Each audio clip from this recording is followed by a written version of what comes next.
নমস্কার বন্ধুরা, দেখো আজ আমি চলে এসেছি আবার ছাদ বাগানে, আমার ছোট্ট ছাদ বাগানে। আজকে ছাদ বাগানে দেখাবো বেগুন গাছ। এই দেখো বালতিতে, সব বালতিতে এই যে 50 টাকা করে কিনেছি এই বালতিগুলো। এই যে প্রত্যেকটা বালতি আমি 50 টাকা করে কিনেছি। এই বালতিগুলো কেন কিনেছি জানো? এইগুলো না সরাতে আমি খুব সহজ হয় আমার, হালকাও আছে, টবের থেকে হালকা, মাটি টবের থেকে অনেকটাই হালকা। আর এইগুলো না আমি সহজেই সরাতে পারি, এই যে উঠাতে পারি, নামাতে পারি। দেখেছো? এই দেখো বেগুন গাছ লাগিয়েছি, কতগুলো বেগুন গাছ বসিয়েছি, দেখো অনেকগুলো বেগুন গাছ বসিয়েছি। এই দেখো বেগুন গাছের গোড়ায় গোড়ায় দেখো গাঁদা ফুলের বীজ পড়েছিল, এই যে দেখেছো সব চারা উঠেছে। এই দেখো বেগুন গাছে ফুলও ধরেছে, ফুলটা দেখতে পাচ্ছ? একটু ভালো করে ভিডিওটা দেখা। এই দেখো,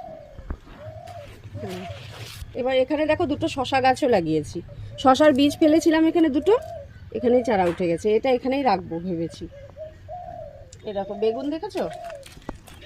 এই দেখো বেগুন, এই যে সময় অসময় আমার বেগুনগুলো কাছে দেয়। এখান থেকে তুলে নিয়ে সবজিতে হয়তো লাগলো, তুলে নিয়ে চলে গেলাম, কিন্তু এই বেগুনে দেখেছো একটু পোকাও খেয়ে নিয়েছে।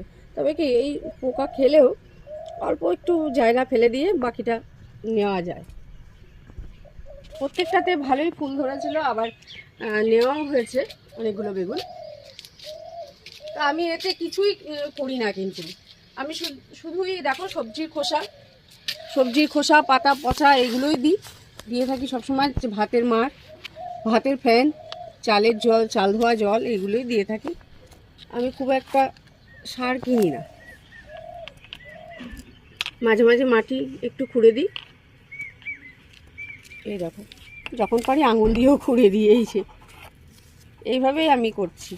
আর নিচের বড় পাতাগুলো, শুকিয়ে যাওয়া পাতাগুলো কেটে ফেলে দিই, এইভাবেই চলে যাচ্ছে আমার।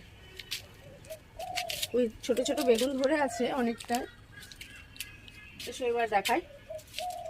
এই দেখো আমি এই যে শীত পেরিয়ে গেছে, এখন আমি সব স্ট্রবেরিগুলোকে এই যে বোতলে, প্রত্যেকটা বোতল কেটে কেটে, এই দেখো জলের বোতলগুলো কেটে কেটে এর মধ্যে বসিয়ে রেখেছি, যাতে করে আবার এর থেকে আবার চারা পাওয়া যায়। এইভাবে শুকনো পাতাগুলো ফেলে দিই। এই দেখো এখনো ফুল ধরেই যাচ্ছে, জায়গায় জায়গায় ফুল ধরেছে, ফলও ধরছে, ওইগুলোতেও আছে।